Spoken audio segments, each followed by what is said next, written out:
So the purpose of the neighborhood meeting tonight, we'll talk about our program. We're going to talk about the project. We're also going to talk about how the process of the project, and we'll also talk about the city's policies as in relation to project funding. So we have an annual improvement program, and really what that's about is being very responsible with the city's infrastructure.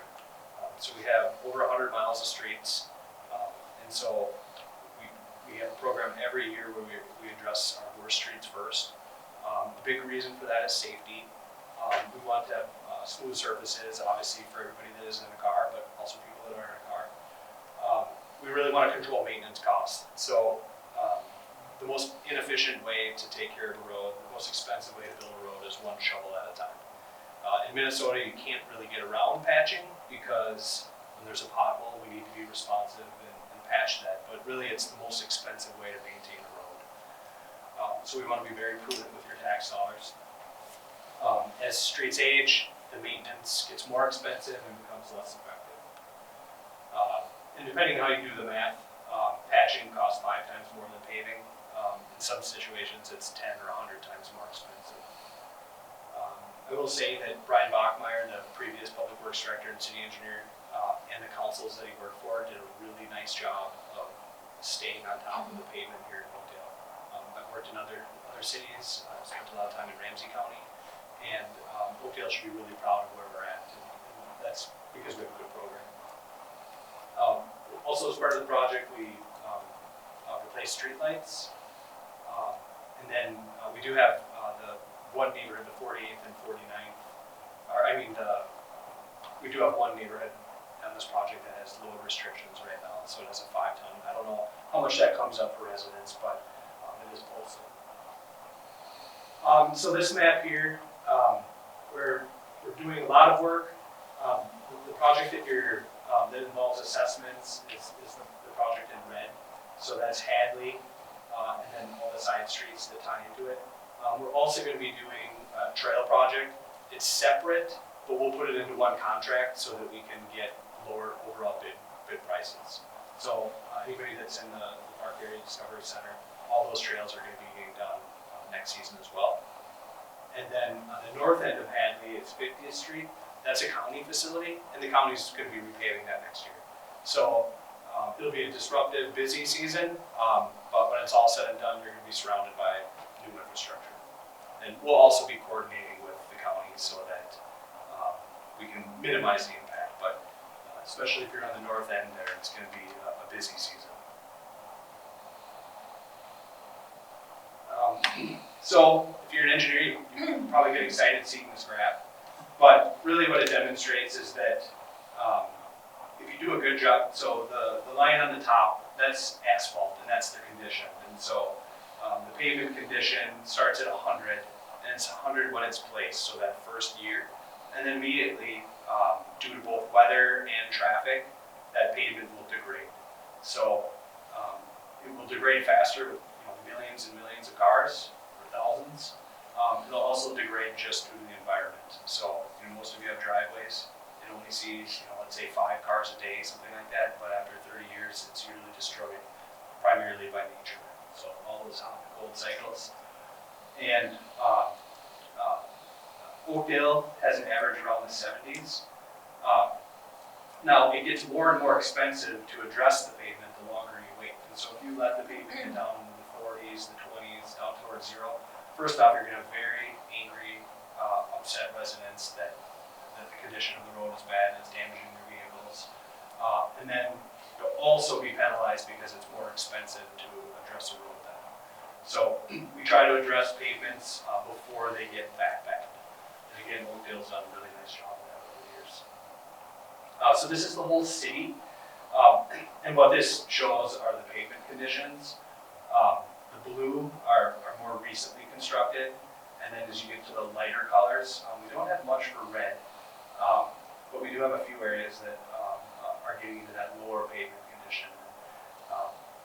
And this entire presentation is going to be available online as well. So if anybody wants to zoom in on those things, and we can also, after this meeting, we'll have plenty of time if you want to get a better look at it. So we measure the pavement condition throughout the city. This is a map, again, all the blue lines and red lines, that's all the streets that we take care of. And there's just a few that are red, and those have posted load limits.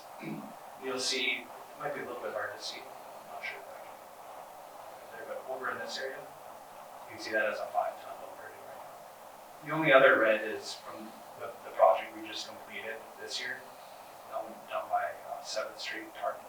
And then we also completed this right on the eastern boundary of the city. So, but those are load limits. So this map shows all the red streets are all the streets that have been reconstructed in the city of Oakdale over the last 30 years. So as you can see, pretty much the entire city has been reconstructed over the last 30 years, with a few areas. So this area was just reconstructed, so we'll have to change that on our map, this area as well. But your neighborhood is one of the few that haven't been. So this will be red after this year. And everything I say tonight in terms of the project, it's all pending city council deliberation and approval. So there'll be multiple steps for this project. I speak of it like it's a certainty, but everything is up for council consideration. So yeah, most of the streets have been reconstructed over the last 30 years. And this here is like a 5-year snapshot of what we're looking at doing over the next 5 years. And so this wasn't updated yet, but this was for 2023. So those areas are shown, and then your project is scheduled for 2024. So it's that one up there. So what we try to do is we try to get to the neighborhoods where the pavement is worse, and then we also try to do it in a logical way so that we don't come to your neighborhood any more often than we have to.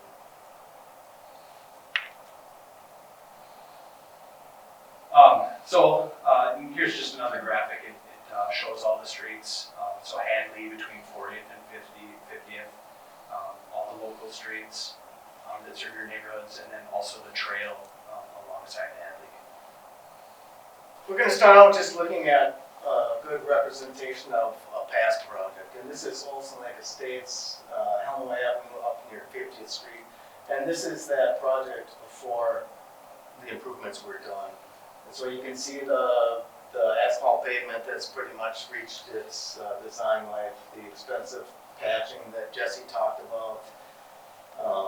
The street light in this picture, it does not meet the current standards, and so that's an old street light that is not used anymore. They're high pressure sodium. We use more efficient LEDs now. And then the next picture is in that same location, but after the project. So this is what we're trying to accomplish. And so brand new asphalt pavement in between the curbs. We try to save as much of the good concrete curb as we can. You'll see there are some spot pieces that have been replaced, and so those are areas where there's maybe a very severe crack letting water in or it's settled. So we're not going after every little cosmetic type of crack, but just the real severe stuff that will affect the life of the street. And then you'll see the new standard, the new standard city street light there. So instead of the tall pole with shoe boxes, that is the standard for the collector streets. So the busier streets, this is a taller decorative light with that pendant type fixture. And so Hadley Avenue in this year's project is a collector street, very similar to Helmway. Here's a neighborhood street in that same area, same pavement conditions, severe cracking, patching that Public Works has had to do by hand. And then that same area afterwards. So again, brand new asphalt pavement, some spot repairs right around the storm sewer catch basins. We're going through all the conditions of those now, so we'll be doing repairs on ones that really need that done. And then the light in this picture is the standard city street light for the residential areas. So it's a shorter concrete pole with an acorn type fixture. And so that would not be on Hadley, but it would be on the side streets 46 to 49. And then these are pictures of the project areas. So starting on 47th Street, It's a little bit shady here, but you can see the severe cracking, especially around that manhole casing. So very difficult to figure out where to start and stop patching. And then the same tall, high-pressure sodium steel streetlight that does not meet current standards. 48th Street, same type of condition, very severe cracking, patching that's been done. Over by the fire hydrant on the left, it's a little hard to see, but there's a pretty bad settlement that's actually holding water in the curb line. So those are the types of things that we're really trying to fix before that new asphalt pavement goes in. And then 49th Street, same type of pavement condition, and 30-foot steel, high-pressure sodium line. And then lastly, Hadley Avenue. So there's a patch around a manhole where the city has had to do some work. And then you're just seeing a street that has really reached the end of its life. So Hadley Avenue was overlaid by the city in 2006, so 18 years. It was done to help get it to last, its life.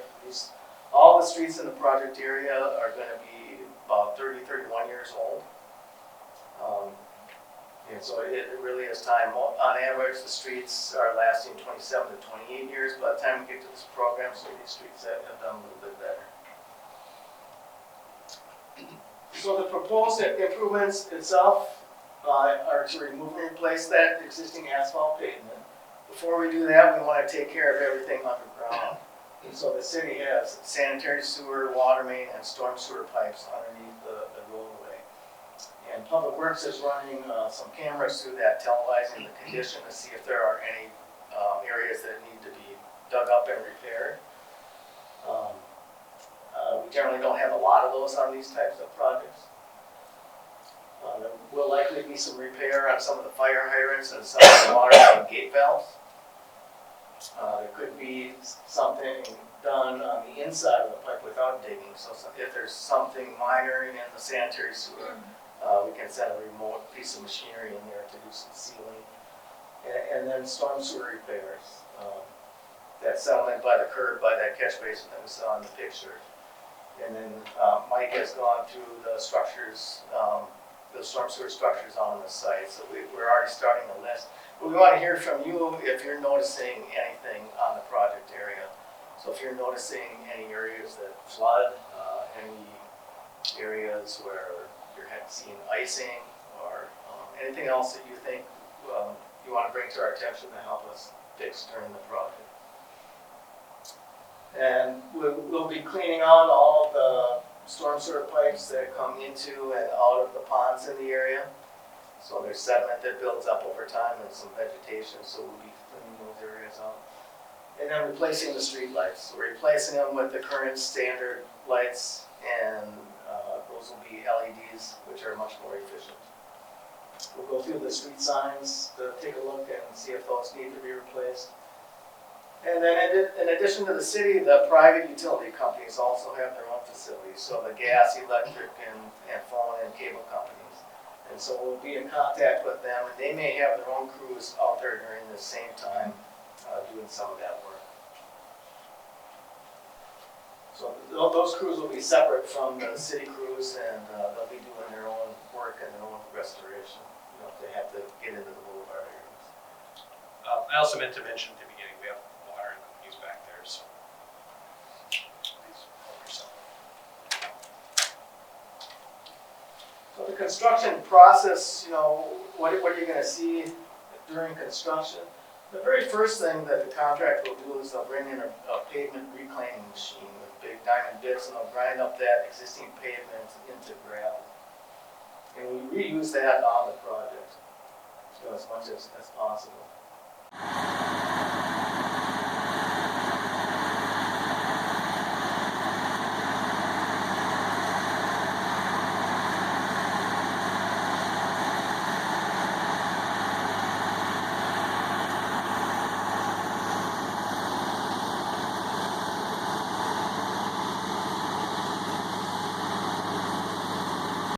So that's the first thing you'll see, but it does a very good job, and it comes out, and it's a nice gravel product that we can reuse for the roadway. So there'll be a slight disruption during that time, but it'll be passable afterwards. The contractor will pack that back down. And then it'll be a gravel roadway until we get the pavers back. Next, there'll be some grading that'll be done with that gravel. The top 3 inches roughly will be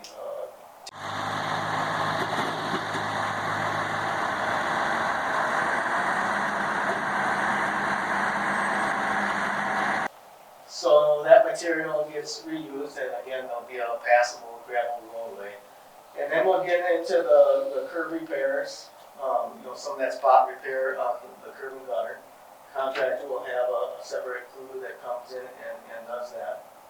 If there is a bad piece in front of a driveway, we will have to, we'll pour it up against the existing driveway if there's a good solid concrete driveway, and we can use that as a form.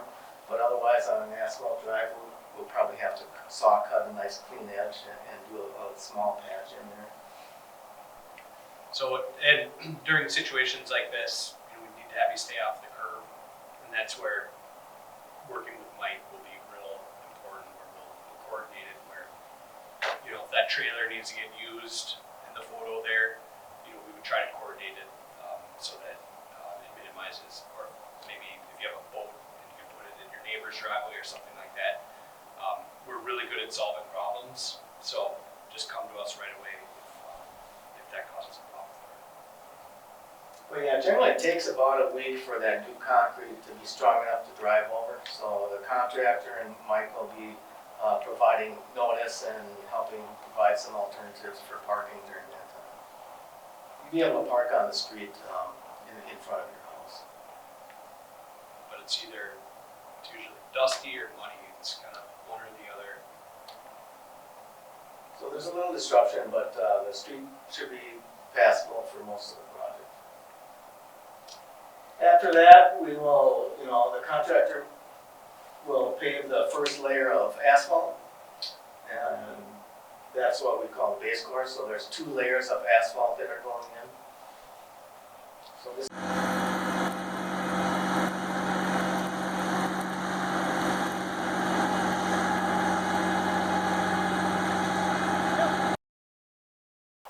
So we're installing the base we're course. installing that first layer of asphalt, and then the contractor will come back and they'll raise the manhole castings and water valve castings up to their final elevation. They'll finish up all the street lighting and the boulevard sodding, and then they'll pave the final layer of asphalt. So there'll be 2 layers going down. So the base course gets done, and then a lot more work takes place, and then we try to do the wear course and then leave. So we try not to do too much work on the new asphalt. That'll be one of the very last things that is done. And then during construction, there will still be very good access. If there's a storm sewer repair that has to be dug up right in front of your driveway, there'll be a short period of disruption, but you'll be given notice ahead of time. If the curb has to be replaced in front of the driveway, kind of the same thing like we talked about. But otherwise, there'll be very good access, and mail delivery will continue. And then we want to hear from you on anything that you have coming up this summer. So if there are garage sales or open houses or anything like that, and we can work with the contractor to make sure that they do a good job of cleaning up in that area and not parking their vehicles in that area at that time. So we do want to hear those things from you. The standard working hours are 7 a.m. to 7 p.m. Monday through Friday, and then 9 to 5 on Saturdays. And not all contractors work on Saturdays, so sometimes it's only if there's really bad weather and they have to make some things up. And any work outside of that, unless it's an emergency, it has to be pre-approved by the city. And then, as we talked about, there will be site representatives, and all the contact information will be mailed out and provided to you ahead of time. So the schedule, we're meeting here just to share information with you on the project, and we also, like I said, want to hear from you on what you're seeing in the project area, things that we might be able to fix. And we are studying the project right now, and we'll be summarizing that in a feasibility report, and and that will go to the council in December, on December 12th. And then if the council goes ahead, at that point, they'll order public hearings. So there's a public improvement hearing to talk about the improvements, and then a public assessment hearing to talk about the funding and the special assessments. And those are scheduled for January 23rd of 2024. So that is the date that if you want to talk to the city council about the project, you would come back to City Hall here for that meeting. And you'll be provided advance notice of that meeting, but that's an important date. If the project goes forward after that, then we will prepare construction plans, advertise for bids, and we'll award a construction contract sometime in April. We want to have a contractor on board by the first part of May, and then they're able to start when the frost ends up going out of the ground. And we don't tell the contractor how to do the project or how to sequence it or stage it, so some of that neighborhood work will most likely be separate from the work on Hadley, but we want them to come up with the most efficient method of doing that. And so your street will not be totally disrupted from May all the way through August, but that is the window of time. They'll probably be starting in early May and wrapping things up in late August before school starts. So that is our proposal. So as Todd mentioned, so we advertise this project using plans and specifications, and then private contractors all bid on that. And then the lowest responsible bidder is who the council awards the project to. And then we say substantial completion in August. There's usually things that carry through. So sometimes it doesn't happen often, but sometimes there's warranty work. And then, so we would catch that the next spring.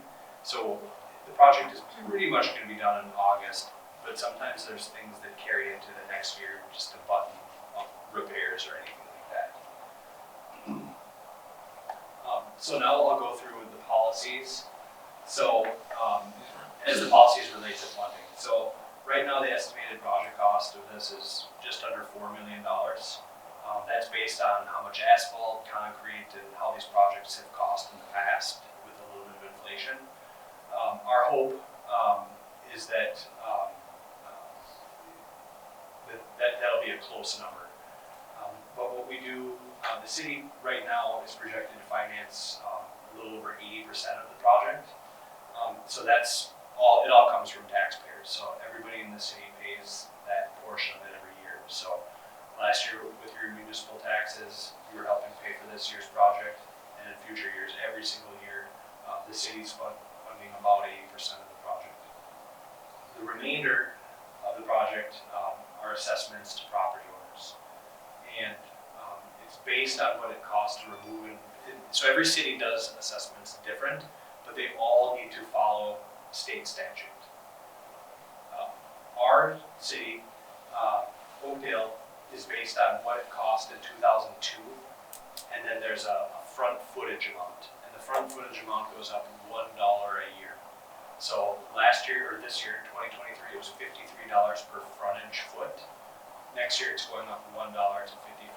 So it's not quite keeping pace with inflation, especially lately, but the city's consistent in how they increase it just a little bit every year. And the unit amount is based on the minimum lot frontage of 80 feet. So, and then our assessment policy has been tested before using before and after market appraisal.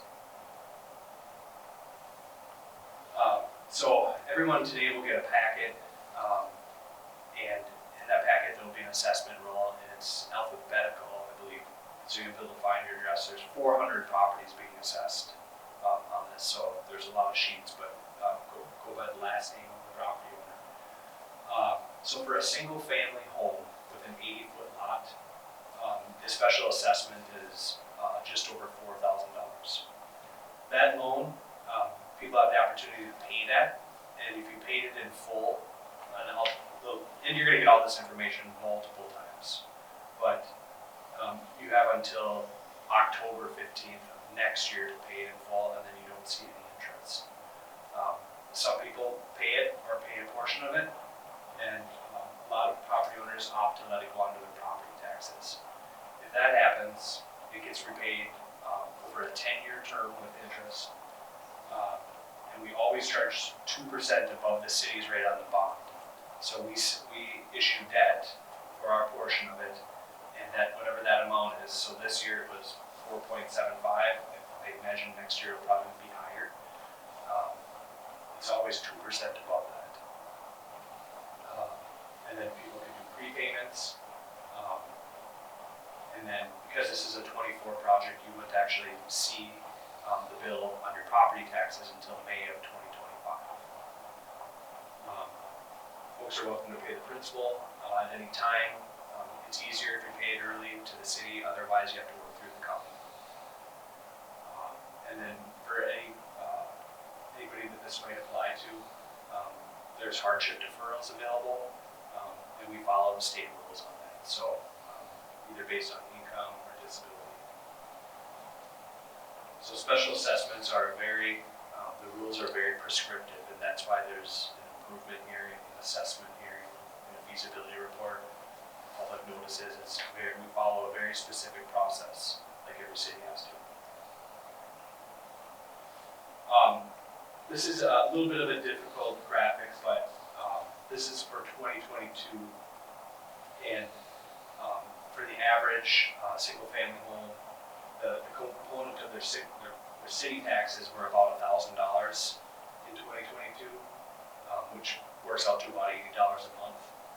Where that money goes on a monthly basis, for that moment in time, this is how that dollar gets split up, or those $82. So the portion that everybody pays every year for these projects is in that debt component. And so when we issue $3.1 million in bonds to pay for the project, those get repaid using that component. So it's about, for the average property owner, about $14 a month to pay for our street program. So just defining the hardship deferrals, if this applies to you, you can reach out to me, and or if you know of a neighbor, you can always direct them to me or to Reese, and we'll put them in contact with our finance director. And again, we follow state law on hardship deferrals. It's good to keep somebody in their home. The downside is that it continues collecting interest until the home is sold. This graphic here just shows over the last 30 years, you're, as a property owner in this project, you're entering this group. If the council approves it, where we've assessed nearly 10,000 parcels over the last 30 years. So everybody, and then we've used this policy over this time. So your project's right there. So if the council approves and construction occurs, so next time we show this presentation, this area will have the same red lines. This is just one sheet of the assessment rules. So sometimes people don't own the property, so the residents will get notified, and then also the property owner, or if you're the resident and the property owner, so you're not renting out your property, you'll see the amount on there. It's on the far right. If you total up all those numbers, that ends up being just shy of 20% of the project cost, of just a little under $600,000. So our policy, and this is available for you to review again, but just at a high level, we have all this in policy so that we don't change it from year to year. We try to treat every property owner the same for this policy. Property owners end up being treated differently based on the size of their lot. If we did this project last year, your assessment would have been $1 less per foot, so it would have been for a single family about $80 less. Or the following year, it'll be $1 more. So, but the city tries to be consistent year to year. What this talks about is how we initiate our capital improvement projects, that we do street lighting as part of this, so that we don't kind of one year do street lighting, the next not, so we have that policy. And then we have a very good process about non-conforming property owners. So this is a big part of it. So we've initiated the project. We'll hold this neighborhood meeting. And then we'll have packets for everybody. We'll make sure that they get distributed to you. And then any of your neighbors that aren't here tonight, we're going to mail out, looks like about 400 more tomorrow.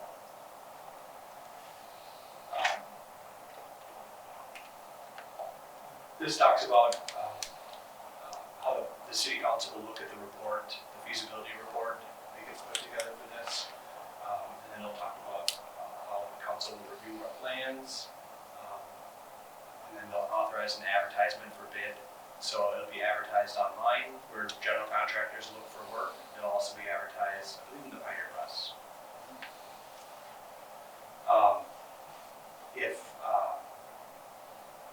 So some of these other dates just talks about people have a right to appeal their assessments, and you'll learn more about this when you get invited to the improvement hearing and assessment hearing. But appealing your assessment needs to be done in writing. It needs to be presented before the assessment hearing. If anybody has questions on that, I'd be happy to explain it more. You can always call too. We didn't have any appeals for our last two projects that I've been a part of. And this is an old note, so my predecessor Brian always put this in his presentation, but it was just from a resident that construction can be really stressful. There's a lot of noise. Obviously, the expense is a stressful component of it. It's disruptive, but usually at the end of the project, hopefully you'll see that we spent your money prudently and that your neighborhood benefited from it. So with that, I'll wrap up with this semi-formal part of the presentation.